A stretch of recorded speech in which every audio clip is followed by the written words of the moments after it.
Bueno, con toda expectación llegamos al capítulo 14. Hemos superado la expectación del 11 y nos metemos de lleno en el 14. Es un capítulo largo, de modo que vamos a leer los primeros, creo que sea 25 versículos. Vamos a leer el capítulo. Venga. Comenzamos por este lado, vamos a leer versículo a versículo, por favor. Empieza Esdras a leer Corintios. Fíjate si nos llevamos bien. Comenzamos por aquí, seguimos todo hasta el fondo y volvemos por acá. Vamos a leer todos los versículos, fuerza en la lectura para que oigamos. El capítulo 14 es un capítulo complejo porque, aunque no está tratando de problemas difíciles de entender, está hablando de lenguas, está hablando de profecía, está hablando de oración, es un capítulo que ha servido para polemizar o para polémica entre muchas personas. Algunos toman el capítulo para imponer el silencio absoluto a la mujer en todo el sentido de la palabra en la iglesia. No importa si es reunión de iglesia o si es una reunión más limitada que la iglesia, silencio, silencio, silencio. Otros utilizan el capítulo para liberalizar toda acción femenina dentro de la iglesia, que incluya también la enseñanza. De manera que aquí tenéis dos polos opuestos, por un lado y por el otro. Y otros que están en el medio, estrujados por unos y por otros, no saben exactamente qué definición tomar sobre la enseñanza universal de este capítulo. Algunos entienden que el mandamiento de Pablo a la mujer calle en la congregación comprende todo tipo de ministerio oral en la iglesia reunida. Quiero recordaros que quienes deben tomar la decisión final en asunto que no es doctrina fundamental son los ancianos de la iglesia. Indudablemente, cuando hay alguna persona que entiende que lo que los ancianos piensan no es lo correcto, digamos así, conforme a la Escritura, tiene una obligación moral profunda. ¿Y cuál es? Dialogar con ellos y orar por ellos. No revolucionar nada contra ellos, porque la Biblia dice enfáticamente, y esto sí que es un mandamiento, dice: solícitos en guardar la unidad del Espíritu en el vínculo de la paz. Poco a poco las personas van reflexionando. Otra cuestión que tenemos que recordar es que el hombre es un animal, dicho en el mejor sentido de la palabra, es un animal de costumbres. Quiere decir que al hombre se le condiciona enormemente por aquello que le han enseñado sistemáticamente, tradicionalmente. Por ejemplo, a los ingleses les resulta muy difícil, por lo menos a algunos, comer pulpo. ¿Sabéis lo que es el pulpo, no? Porque toda la vida le han dicho que eso no se come, o por lo menos no se lo han enseñado, y lo ven así con un poco de cuestión. Un ejemplo más normal: yo no sé cuántos de vosotros les gustaría comer mono. ¿Por qué no el mono? Porque no nos lo enseñaron nunca. ¿Por qué las mujeres van a la carnicería y compran generalmente 90% por lo menos carne de vaca o de cerdo y no compran carne de caballo? Porque nos han enseñado. De manera que esa enseñanza recibida sistemáticamente condiciona nuestro pensamiento. De esta manera ocurre también con el capítulo 14 de Corintios. Se nos ha estado enseñando permanentemente una sola vía, plan, plan, plan, plan, plan, y nosotros hemos condicionado el pensamiento de esa vía. Nos resulta enormemente difícil cambiar de vía, porque el hombre, que es un animal de costumbres, le cuesta mucho cambiar un camino que conoce para explorar otro diferente. Por otro lado, las personas, a medida que pasan los años, nos hacemos duros. Fijaros que se endurecen los huesos, y yo no sé si se endurece un poco el cerebro o no, pero nos cuesta mucho cambiar de pensamiento. Poner derecho un árbol grande, viejo, de 150, 200 años, ponerlo derecho es tarea absolutamente imposible. Rompe el árbol, pero no se pone derecho. Es más fácil poner derecho un arbolillo recién plantado. Entonces, trabajemos por ahí. Mantengamos una panorámica de apertura, de reflexión. Enseñemos a los hermanos más jóvenes, todos los que estamos aquí, que no tenemos la exclusiva de la verdad, solo en doctrinas fundamentales. Es decir, en cosas evidentes. Nadie puede discutir que Dios es espíritu, eso es indiscutible, está así de claro. Pero abramos un pensamiento reflexivo que sea capaz de comprender que un hermano entiende el pasaje de una forma diferente a la mía. Porque no estamos hablando de una doctrina fundamental, sino de una doctrina general, que indudablemente es doctrina, pero que se presta a más de una interpretación. Ahora, para reflexión, antes de comenzar con el capítulo, yo iba a ponerlo aquí, pero me da pena borrar el coso, de modo que fijaros en vuestra Biblia, yo voy a ir con calma diciéndolos en alto. Distintos verbos que se usan en este capítulo para referirse a hablar, es decir, a pronunciar algo audible, en voz audible. Versículo 14. Si yo oro, fijaros que Pablo utiliza un verbo para referirse a la oración y lo utiliza varias veces en el pasaje. Versículo 15, que pues oraré, de manera que orar no significa predicar. ¿Qué significa? Pues eso significa orar. Es lo que tenemos ahí. Segundo, otra expresión en público, versículo 15, cantaré con el espíritu, cantaré con el entendimiento. Luego, si yo hablo un poco más abajo, utilizo otro verbo diferente, no puedo estar refiriéndome al cántico, porque para eso ha utilizado un verbo para orar, un verbo para cantar. Versículo 18, hablo en lenguas. Ya no está diciendo canto en lenguas, ni oro en lenguas. Está utilizando otro verbo diferente que significa emitir sonidos en un idioma diferente. Y esto lo repite de nuevo en el versículo 23. Hablan en lenguas. Otro verbo, versículo 24, profetizan. Quiere decir el ejercicio oral audible de los profetas. Versículo 27. Habla en lengua. Y cuando éste habla en lengua, versículo 28, calle, otro verbo distinto. Fijaros que este verbo calle en todo el pasaje nunca está relacionado con oración ni con cántico. Está relacionado con lenguas y con profecía. De manera que lo que está diciendo Pablo ahí es que una persona en la iglesia se ha levantado, está hablando en lenguas, calle, guarde silencio con respecto a esto. Versículo 29. Los profetas hablen. Versículo 30. Los profetas callen. Versículo 31. Profeticen. Versículo 34. Callen porque no les es permitido hablar. ¿Notáis que hay una enorme variedad de verbos? Necesariamente el Espíritu Santo no los ha puesto ahí.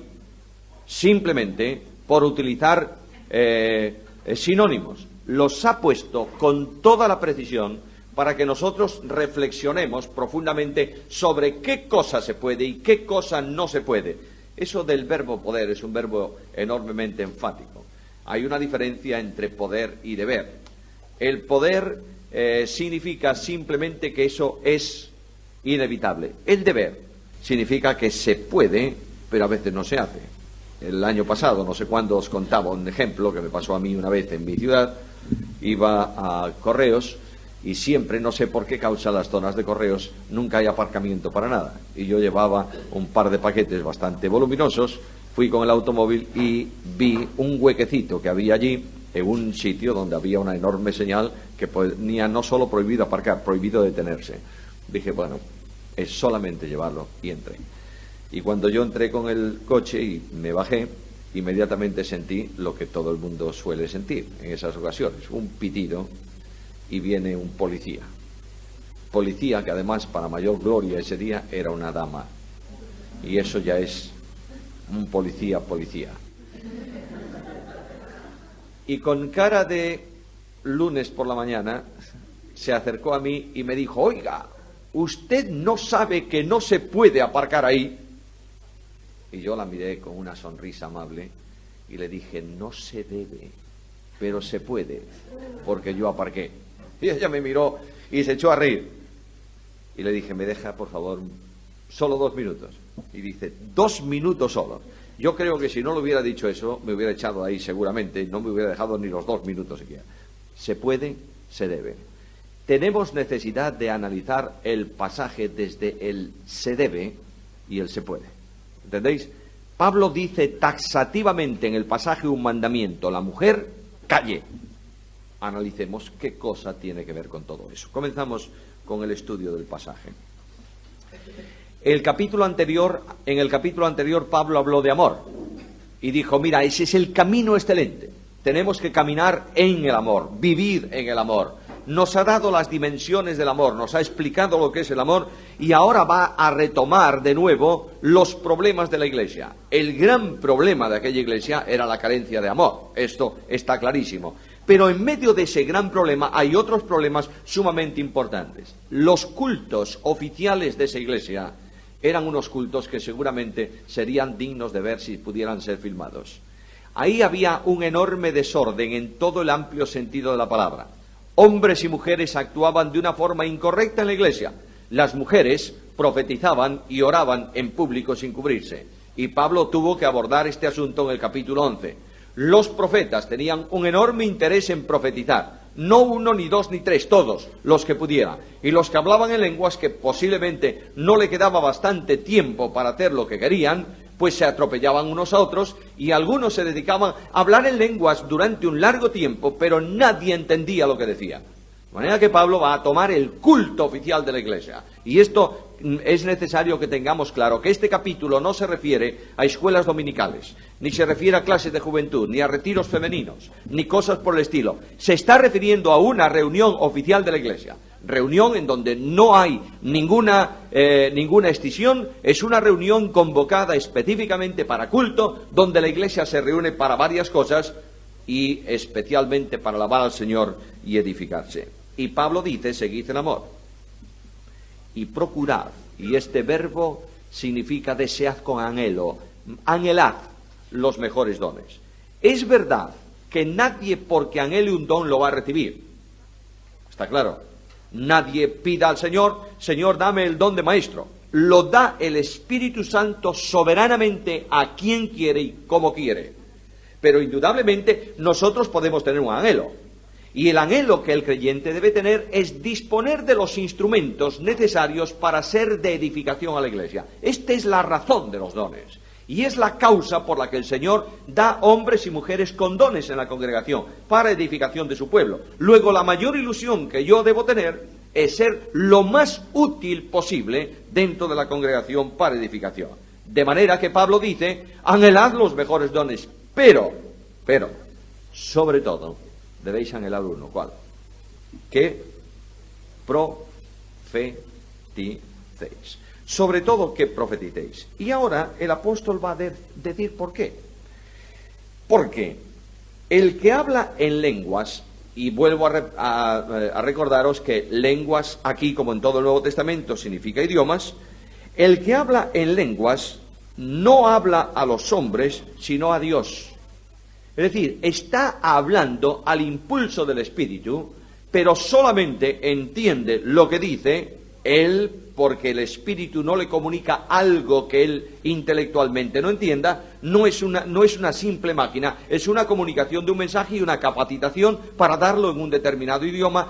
Él lo entiende espiritualmente, Dios por supuesto lo entiende, porque estamos pensando que estos dones estaban funcionando al poder del Espíritu.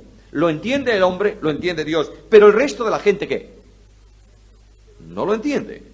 Nadie entiende.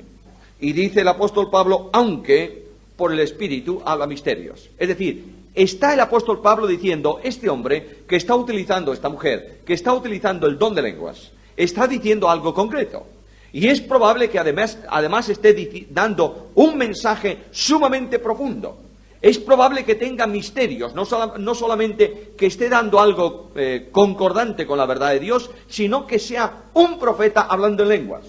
¿Notáis lo que quiero decir con esto? Es decir, el profeta declara a la iglesia misterio. ¿Misterio por qué? Porque no está contenido en la Escritura hasta entonces. Ahora ya no hay profecía, ya no hay misterios nuevos porque está todo escrito. Pero hasta entonces, por ejemplo, lo que tenía que ver con la iglesia, arrebatamiento de la iglesia, vida de la iglesia, orden en la iglesia, no estaba revelado en el Antiguo Testamento. Por tanto, era un misterio, es decir, una revelación que Dios daba a ese profeta. Ese profeta recibía ese misterio de parte del Señor, lo comunicaba a la iglesia, pero en lugar de comunicarlo en el idioma comprensible para todos, lo estaba comunicando en lenguas. De manera que Pablo dice, puede ser No hay duda que está hablando profundidades. Pero ¿qué pasa? No lo entiende nadie. Y como no lo entiende nadie, pues oye, no edifica en absoluto a la iglesia que está reunida. Avanza un poco más en el versículo 3. Pero el que profetiza habla a los hombres.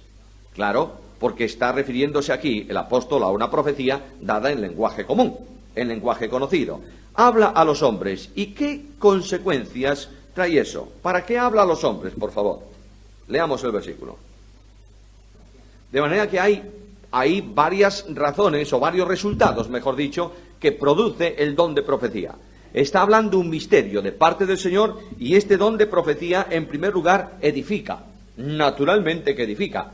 Profecía, en el Nuevo Testamento, no se refiere a escatología solo, aunque la comprende.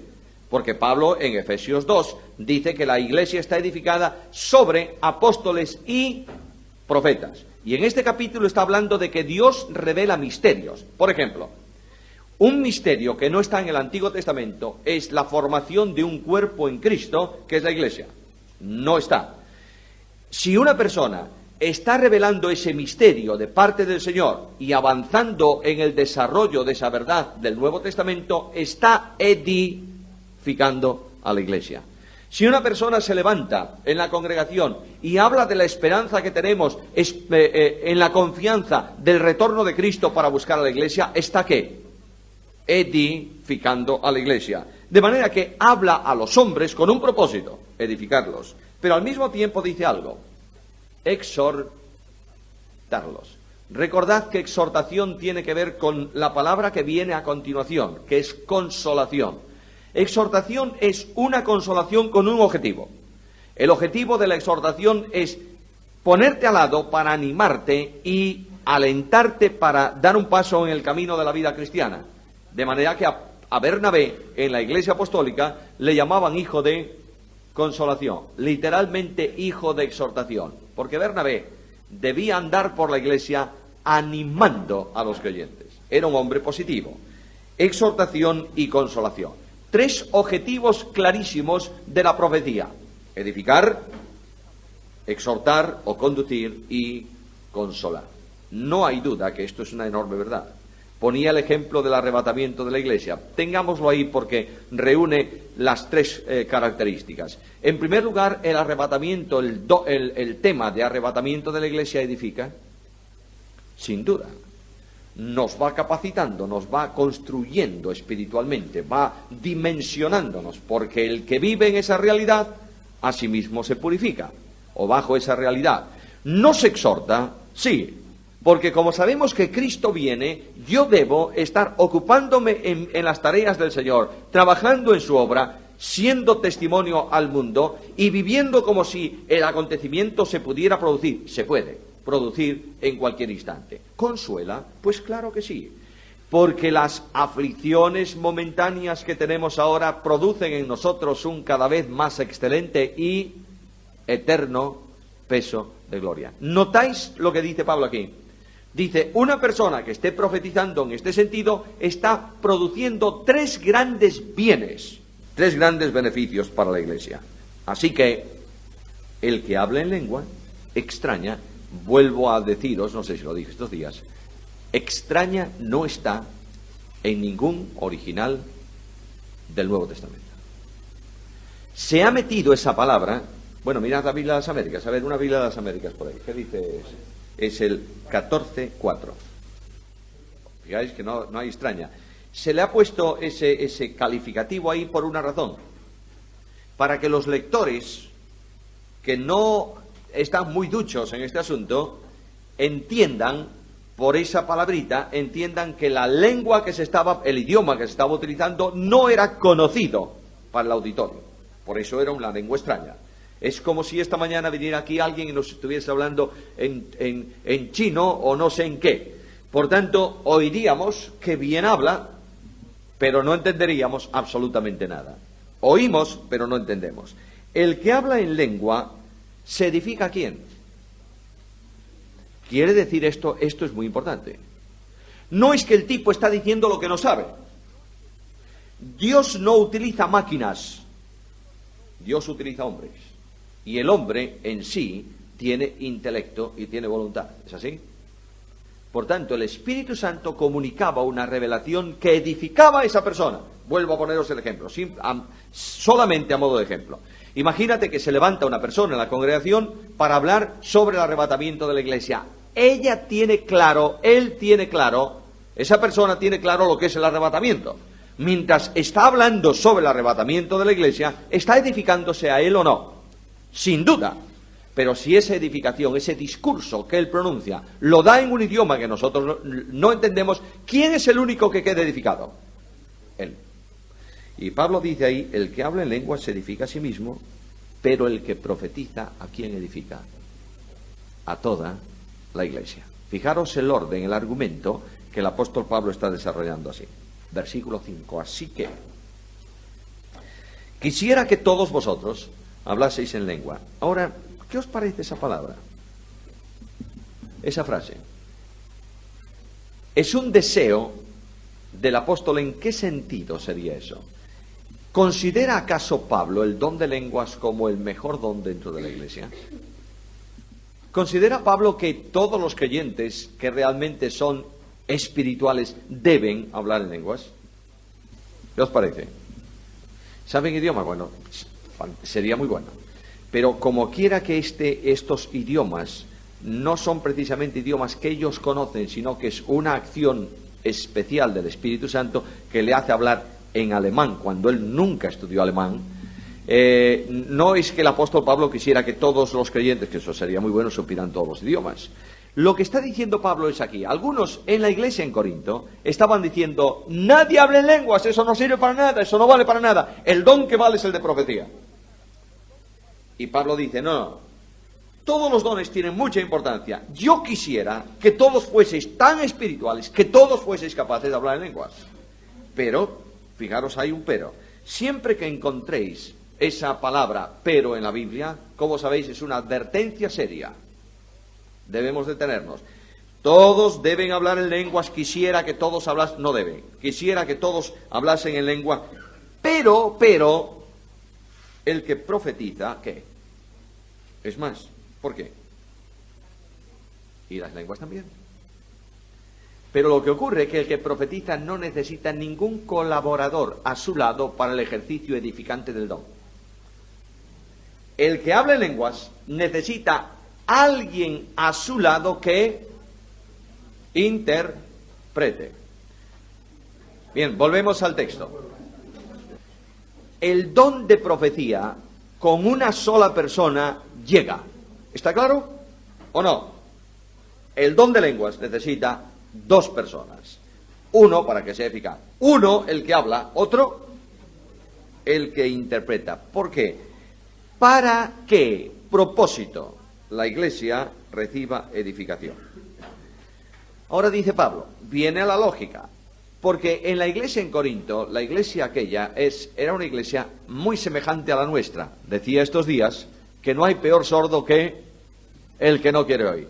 Estos oían, pero no escuchaban. O escuchaban, mejor dicho, pero no oían. El oír es el escuchar con disposición de acción.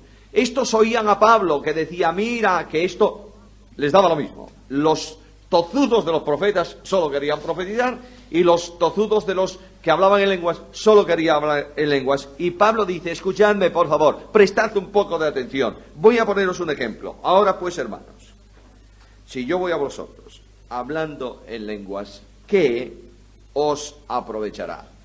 La visita de un apóstol a una iglesia era una tremenda bendición para la iglesia.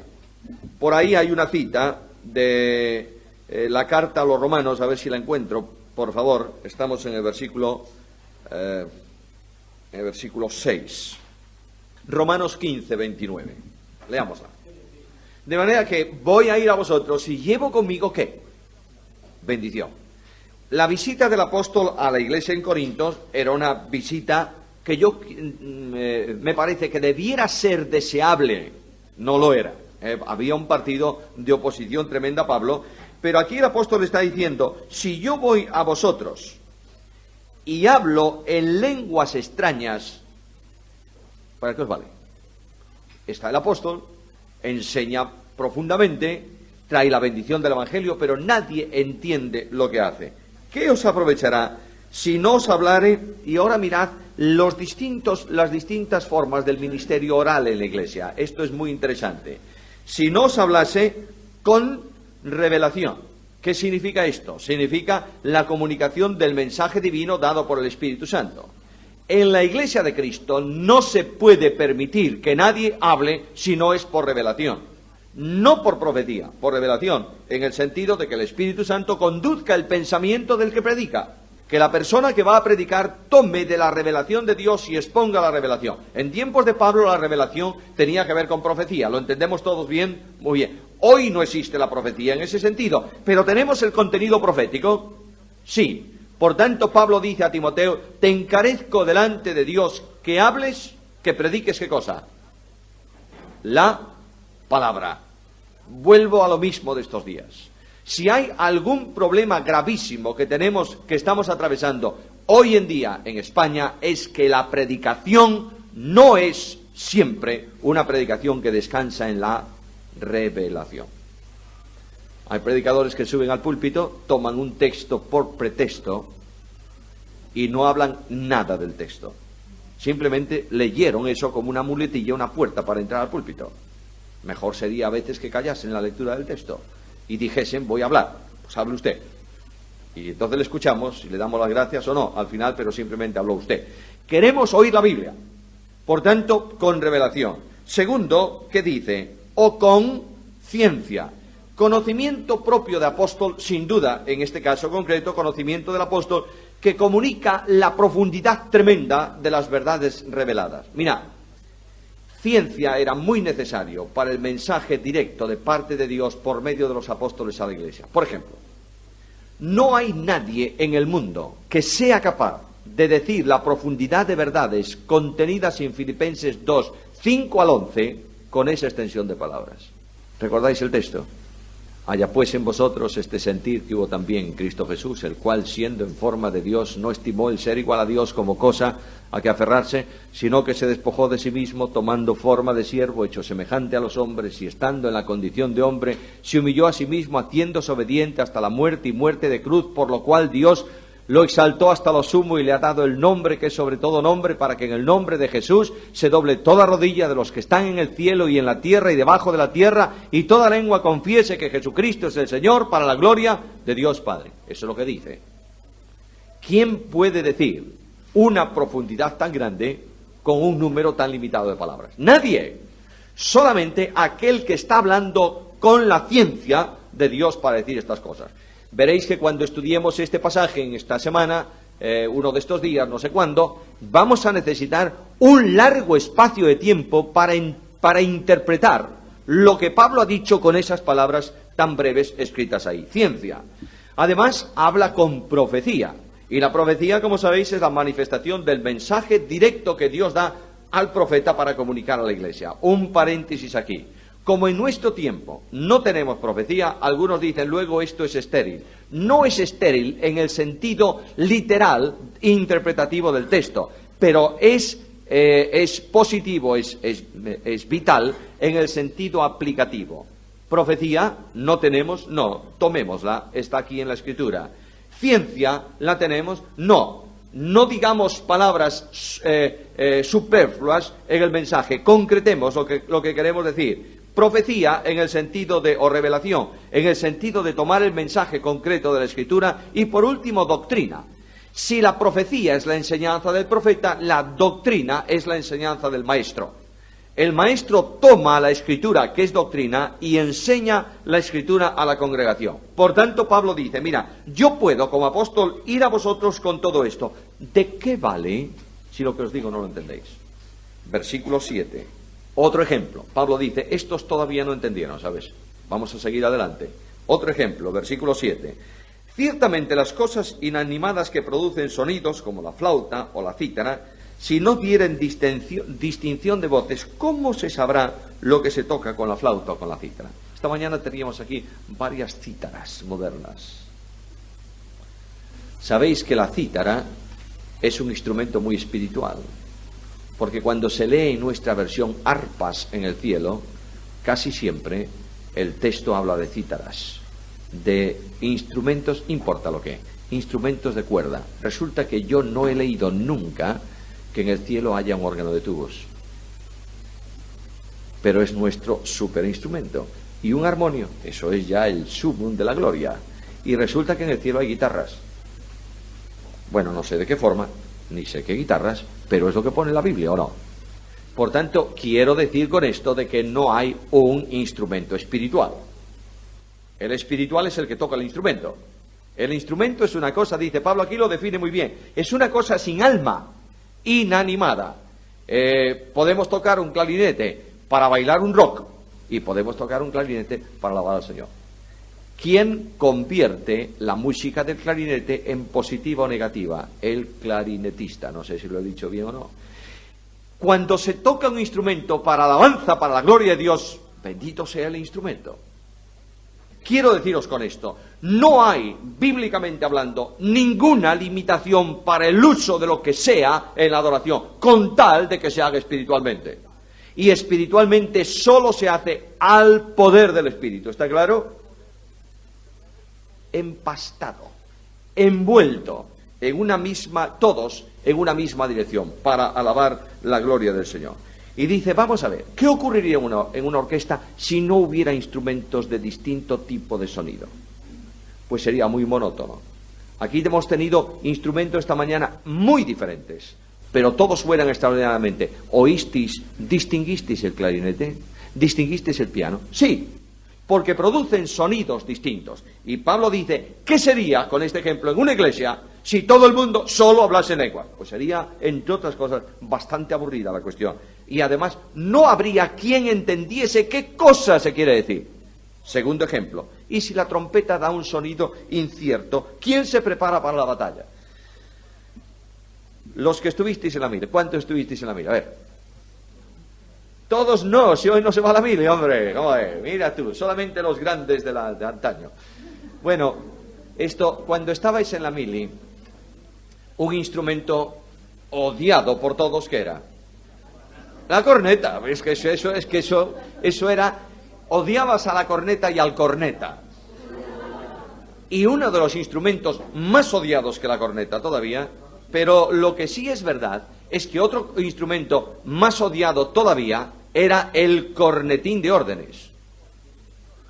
Muy agudo, pero fastidiado a más no poder.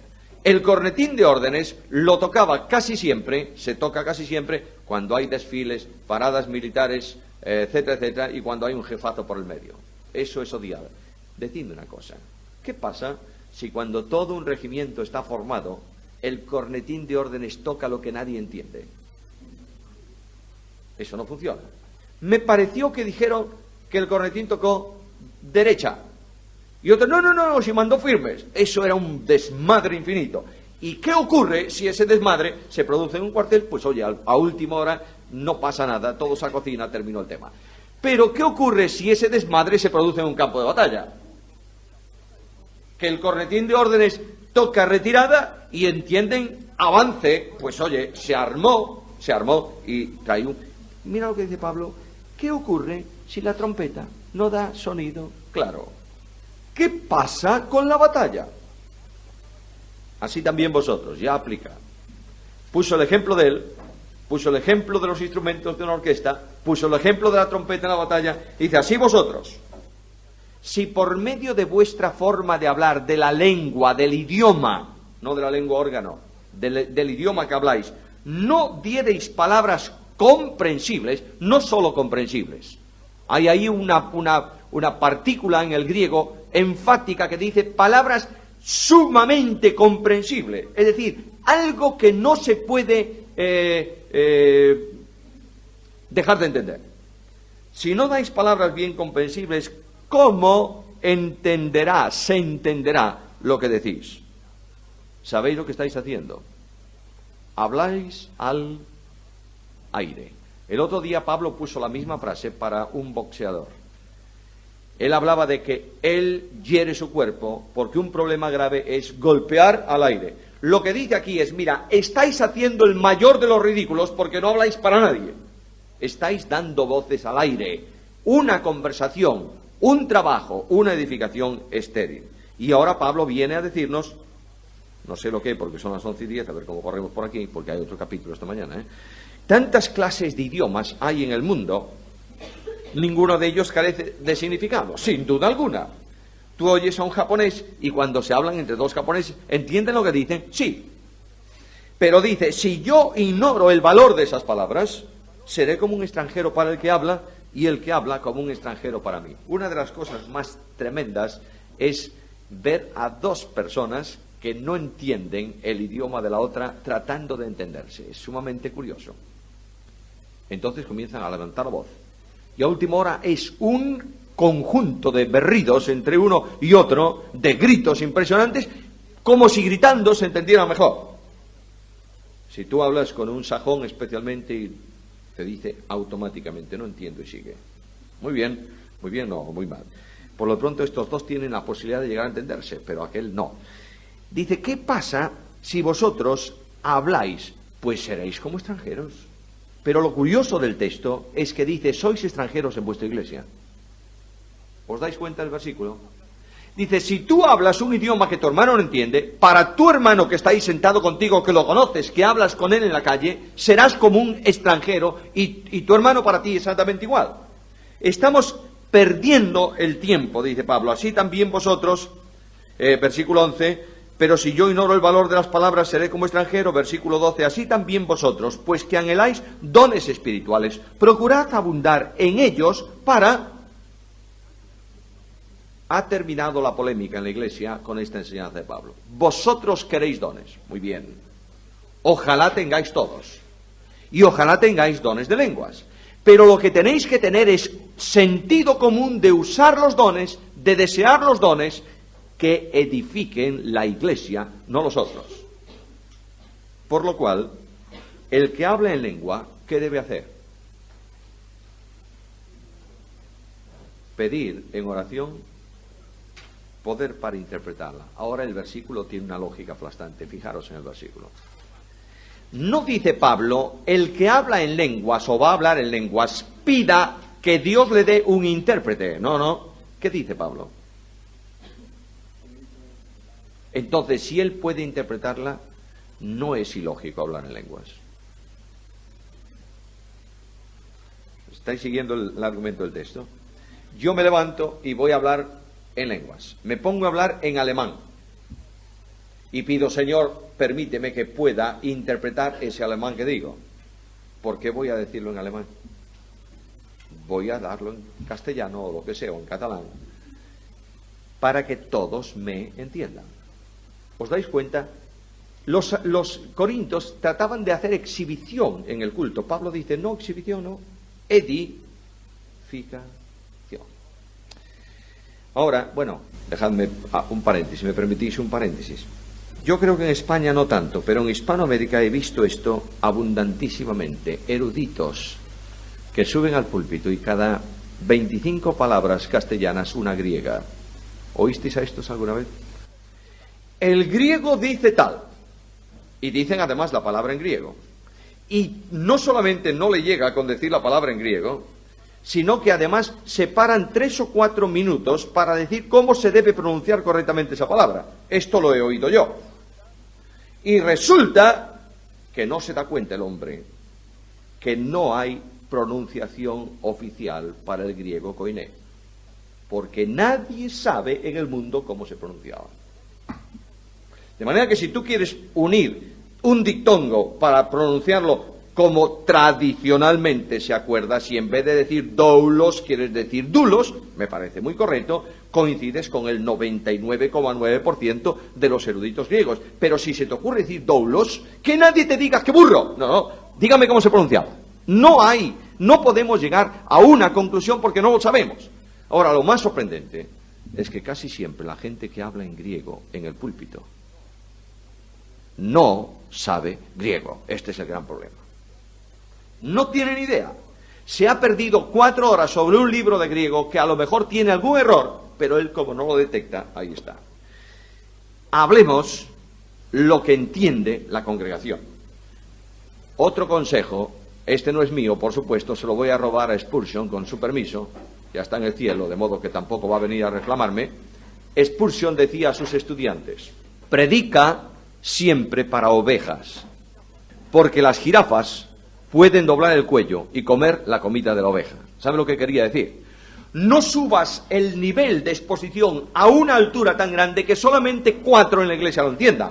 Porque el resto del rebaño, ¿qué pasó? Una jirafa, cuando ve que no puede comer una rama del árbol porque no la tiene, pero tiene ahí abajo un poco de hierba de una oveja, abre sus patas, doble el cuello, come eso. ¿Tú crees que la oveja puede subir a comer la rama del árbol? No puede. Se queda sin comer y se muere. Hablemos con sentido común para la iglesia. Y otra de las cosas que tenemos que tener mucho cuidado es, especialmente en la predicación del Evangelio, no usemos términos que la gente desconoce. Ahora viene una persona que nunca ha leído la Biblia y lo metemos en nuestra iglesia y comenzamos a hablarle de expiación, propiciación, justificación. ¿Qué dice? Se queda, a no ser que digamos, voy a hablaros de expiación. La expiación significa, eso es otra cosa, démosle el significado, pero no usemos nuestra jerga. Nuestra jerga de palabras se utiliza no solo para predicar, sino también para orar. Por ejemplo, cuando tú vas a visitar a tu padre en tu casa y tu padre te pregunta: oye, ¿cómo está Luis? Oye, tú sabes que Luis está enfermo, muy enfermo. Tú le dices así, ¿verdad? Imagínate que llegas junto a tu padre y dices: oye, papá, ¿sabes una cosa? Luis está en el lecho del dolor. Y de ¿este bebió esta mañana o qué le pasa? Pero tú hablas así. ¿Verdad que no hablas así? No. Y otra forma muy curiosa de orar. A mí siempre me llamó la atención esta frase. Entiendo lo que quieren decir, pero es sumamente rara. Señor, apresura los pasos de los que vienen. Tú imagínate que esto se cumple. Y un señor va con otro caminando para el culto por la calle real y de pronto...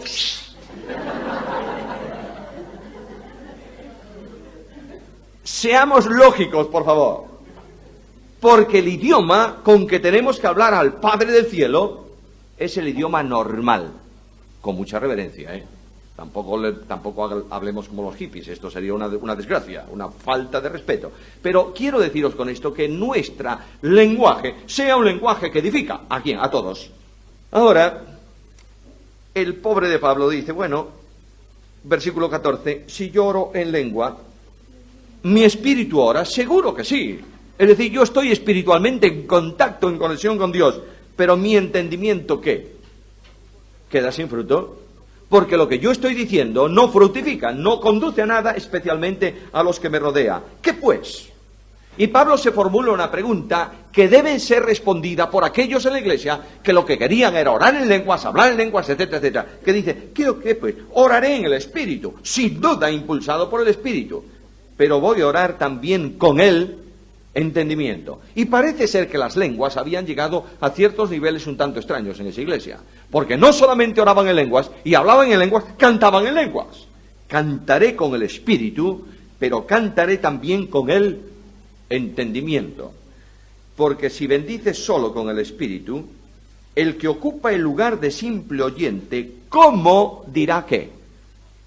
Amén. Bueno, hoy no se dice amén.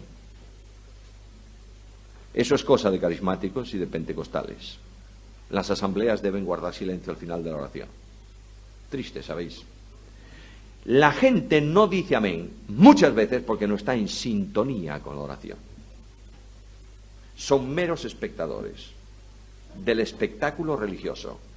Pero yo recuerdo, cuando era un chaval, que en nuestra iglesia el amén, no al final, en medio de la oración era muy habitual. ¿Por qué? La gente estaba identificada permanentemente con aquella persona que estaba orando. Y Pablo dice, ¿cómo va a decir amén si no lo entiende? Bueno, creemos que el hermano es muy sano, por tanto decimos amén. No seas tonto, que a lo mejor no te va muy bien, ni tú estás de acuerdo con lo que él está diciendo. Amén. Porque no sabe lo que ha dicho. Versículo 17, porque tú a la verdad bien das gracias, pero el otro no es edificado. Doy gracias a Dios, dice Pablo, que yo hablo más idiomas que todos vosotros. No estaba exagerando Pablo. Que sepamos, Pablo hablaba griego, Koiné, hablaba griego clásico, gracias, hablaba latín como romano, hablaba hebreo como hebreo, hablaba arameo como el idioma común de relación entonces, y posiblemente alguna otra lengua. Dice, esto no lo habláis todos vosotros. Y Pablo tiene en mente, Pablo tiene una particularidad, que sus palabras entran profundamente a donde tienen que entrar. Ahí hay grupos de judaizantes que están diciendo, Pablo no es apóstol, lo vimos en los capítulos anteriores, ¿verdad? Por eso tiene que defender el apostolado. Estos que decían Pablo no es apóstol y que se consideraban hebreos, no hablaban generalmente el hebreo. No utilizaban el idioma hebreo en los lugares de la dispersión. Pablo usaba. Recordáis que cuando Pablo es hecho prisionero en Jerusalén, en el templo, una de las cosas que impactó a las multitudes que querían lincharlo, ¿qué fue? Que se subió a las escaleras donde el tribuno le permitió hablar al pueblo, y habló ¿en qué lengua? En hebreo. Esto no era muy normal ya en tiempos de Pablo, y mucho menos para un gentil, y mucho menos para alguien que no sea de ascendencia judía. Yo hablo más idiomas que todos vosotros, pero en la iglesia prefiero hablar, mirad qué hipérbole, 5 palabras con mi entendimiento, es decir, con sentido común. Esta frase aquí, mi entendimiento, no significa directamente que él entienda, sino que tiene sentido. Yo quiero hablar 5 palabras con sentido común para enseñar también a otro que 10.000 palabras en lengua desconocida. ¿Por qué? Porque nadie entiende, nadie es edificado. 5 contra 10.000. Hermanos, no seáis niños, dice Pablo, no seáis niños.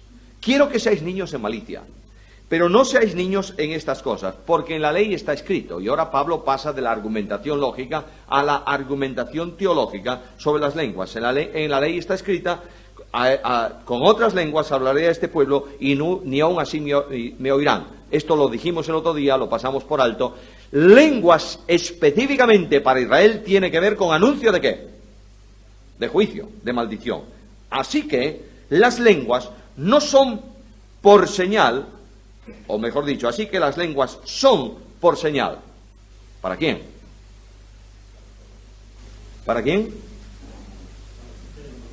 A los incrédulos, para los no creyentes. Dice el texto, las lenguas son por señal, no a los creyentes, sino a los incrédulos. La lógica es aplastante. Si las lenguas, el don de lenguas se ha dado para señal a los incrédulos, ¿por qué usarlo donde solo hay creyentes? ¿Notáis la cuestión? ¿Notáis la razón por la que los dones, algunos dones, no están vigentes hoy? ¿Por qué? Porque no son necesarios. Vosotros visteis, mirad qué paz tenemos hoy. Este es el que quemó el plástico, pobrecito. Pero ¿veis qué paz tenemos hoy? ¿Recordáis el primer día que estuvimos aquí por la mañana? ¿Oíais la máquina de serruchar esas baldosas abajo? Nos armaron un lío, ¿es así? Muy bien. Lo que ha hecho este hombre que vino a quemar el plástico hoy, ¿trajo acaso la máquina de cortar las piedras? ¿Trajo algún taladro importante? Trajo solo lo que necesitaba, ¿verdad? El Espíritu Santo está construyendo un edificio que es la iglesia. No pone máquinas inútiles en manos de nadie para que no sean usadas. Solo pone lo necesario en cada momento. Por tanto, estos dones iniciales no se extinguen, Además hay otra vía de reflexión. Mirad, algunos dicen, bueno, el Señor entonces, o la iglesia es imperfecta, ahora o antes. Los dones dados y las personas dadas no han desaparecido de la iglesia realmente, porque la iglesia es un cuerpo cuya parte de su ciudadanía está ¿en dónde? En los cielos, y otra parte está en la tierra. Luego los dones dados desde el principio se mantienen ahí en la iglesia, no se han extinguido, es decir, no han desaparecido, pero ciertamente no se dan hoy porque no son necesarios. Ahora, el don de profecía no se ha extinguido porque lo tenemos aquí en sus revelaciones. Si no fuese por ese don, no tendríamos el Nuevo Testamento. Ahora dice, además de esto, mirad, primer argumento, la lógica. Segundo argumento, la teología. Tercer argumento, yo diría la visita. Alguien de la calle viene al culto. Pobrecitos. A veces yo siento mucha pena por estos que vienen de la calle a los cultos a veces. Porque no les hacemos la vida nada fácil, ¿verdad? Llegan a veces tarde, cuando el local está lleno, y el único sitio libre que hay, ¿cuál es? El primer banco, porque nadie lo quiere. Y agarramos al pobre indigente que no sabe nada, y además si es un portero un poco dinámico, lo agarra así por aquí, y no se me resista usted al primer banco, ¡zas! Y el pobre hombre se encoge allí para que nadie le vea porque es la primera vez. Y luego le metemos un inario en la mano, que él no sabe para qué es el inario. Y si tenemos un cancionero, inario y cancionero, para que cuando pidan en el púlpito el 25 no sepa por dónde encuentra el 25 el hombre. Y además le damos una Biblia. Y al final le preguntamos si es cristiano, y resulta que es cristiano según él, no según nosotros. Y lo volvemos loco y no vuelve mal. Decimos, pobres corintios, ojo, nosotros somos buenos también, ¿eh? Ahora viene aquí el ejemplo. Dice que algunos entran a la iglesia y se encuentran ¿con qué? Con que todos hablan en lenguas. Se sentó en un banco el pobrecito y oye hablar a este en alemán, el otro en inglés, el otro en italiano, el otro, que él no entiende un rábano de esto, y además no con demasiado orden. ¿Qué dice este pobre hombre? Están como cabras estos. Y se marcha y no vuelve. Ahora entra y encuentra que todos profetizan, pero ojo, no todos a un tiempo. Todos dan un mensaje inteligible. Y este incrédulo o indocto entra y es que convencido. ¿Por qué? Porque la palabra ha actuado y es juzgado por todos, no que se le pone ante un tribunal, pero como todos están hablando y aplicando, ese juicio de la palabra le llega al interior. La palabra de Dios utilizada por el Espíritu Santo redarguye, convence de pecado, ¿o no?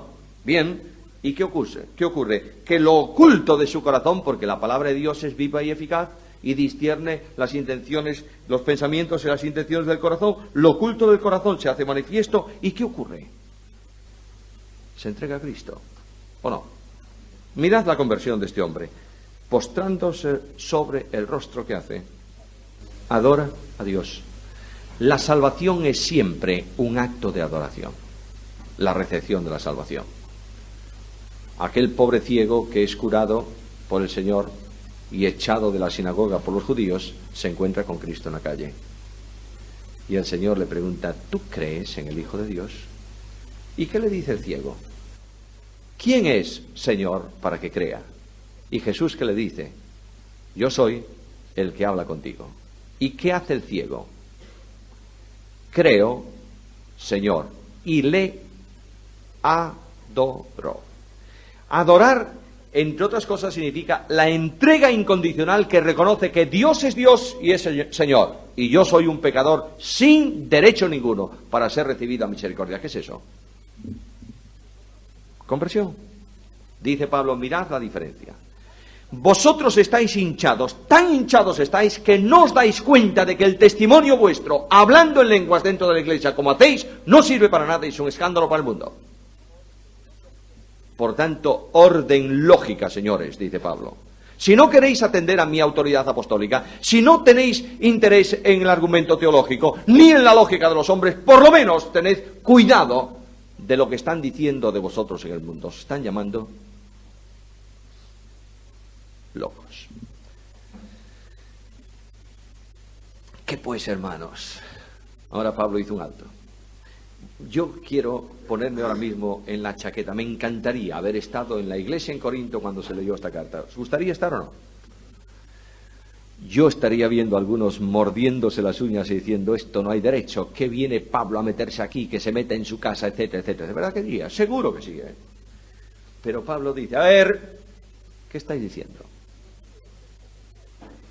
¿Qué pues, hermanos? ¿Qué? ¿Qué os parece? ¿Qué os parece? Ahora vosotros que sois inteligentes, por lo menos, aunque no espirituales, que sois personas sensatas, aunque no seáis cristianos eficientes, ¿vosotros qué decís?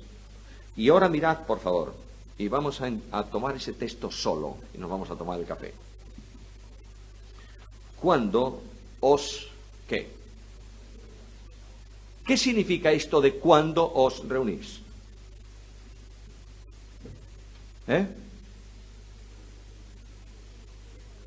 Correcto, cuando hay un culto. Culto de iglesia.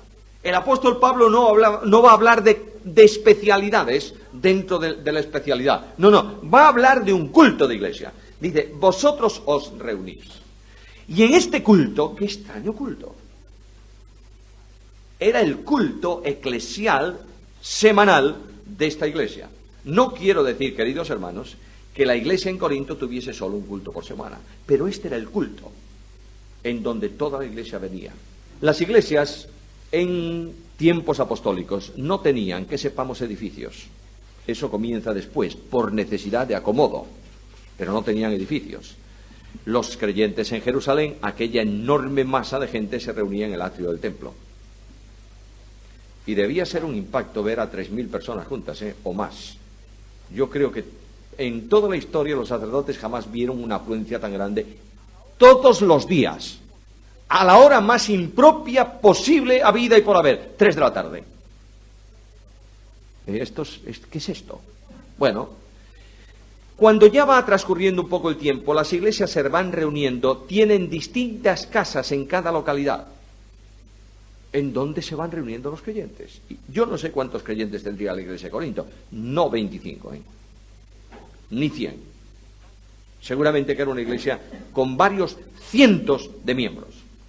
Luego, no tenían posibilidad de reunirse todos ellos en una ciudad donde hay una cifra mínima conservadora de personas de 600.000 personas. Era mucha ciudad, No podían reunirse diariamente en un solo sitio, sino que se reunían por las casas. Hoy me reúno con los que están en el sector tal, en casa de este, mañana o el mismo día, el otro sector en otra casa, así se reunía. Pero el domingo, el día del Señor, a última hora de la tarde, la iglesia venía toda. Yo a veces pienso, sueño, con una lógica aplastante. ¿Sabéis cuál era? ¿O cuál es? Que en una ciudad donde tenemos 4, 5, 6, 10, 20, 40, 50 iglesias, no importa cuáles, tuviésemos la capacidad espiritual suficiente para algo así. Que cada una de esas iglesias locales fuese el centro de reunión de la zona. Porque en Barcelona, o en Madrid, o en Valencia, o en Bilbao, o en otras ciudades más pequeñas, el ir de una punta a otra para un culto es un lío. Y es a veces una imposibilidad, ¿verdad? Nos reunimos. Los de Hospitalet en Hospitalet, los de Pubillacasa en otro lado, los de... Muy bien, ahí está. Pero ¿qué sería si el domingo viniesen todos los creyentes juntos para ser edificados, tener comunión, partir el pan? ¿Qué os parece? ¿Sería un impacto social o no? ¿Habría otra relación entre los creyentes o no? Resulta que en Barcelona los de Castellbó se darían cuenta que los de Maragall no eran tan raros. Y al revés, estoy poniendo los extremos que se tocan. Y en Madrid no digamos. Y en Vigo también. Ayer un hermano fue a visitar una de las congregaciones de nuestra ciudad, la más conservadora de las conservadoras. Y se dio cuenta que era conservadora, ¿verdad? Bueno, pues resulta que cuando nos reunimos juntos todos esos, nos damos cuenta que aunque sean conservadores y vayan con corbata y algunas cosas más, resulta que son hermanos fantásticos. Pero si no lo hacemos, estamos generando guetos, en cuyos guetos los únicos creyentes sanos somos nosotros, ¿o no? Y el resto son poco menos que escoria que hay que soportar. Oh, qué tremenda cuestión.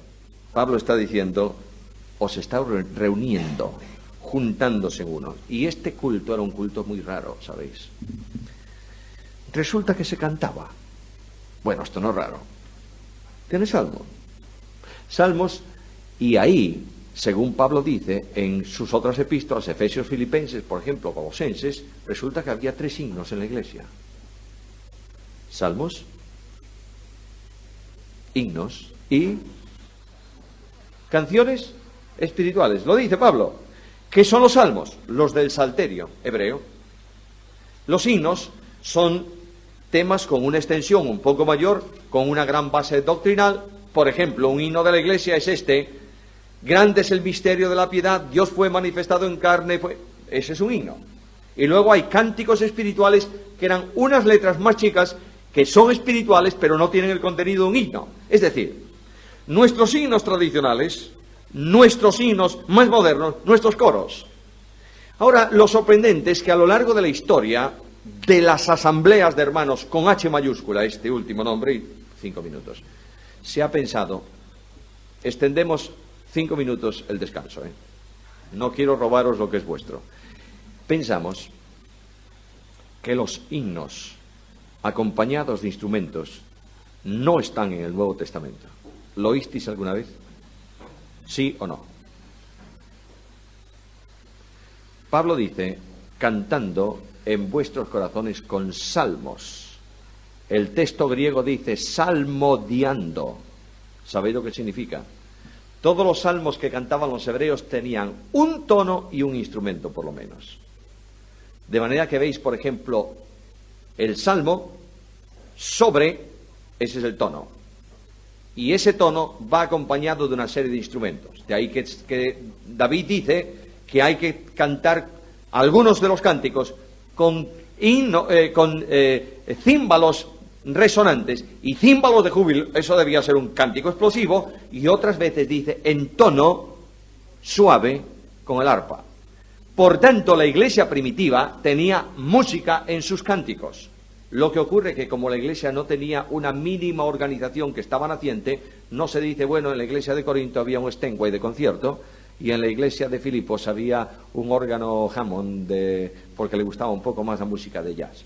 Queridos míos, salmos, himnos, doctrina, exposición bíblica en el culto, lengua, profecía, interpretación.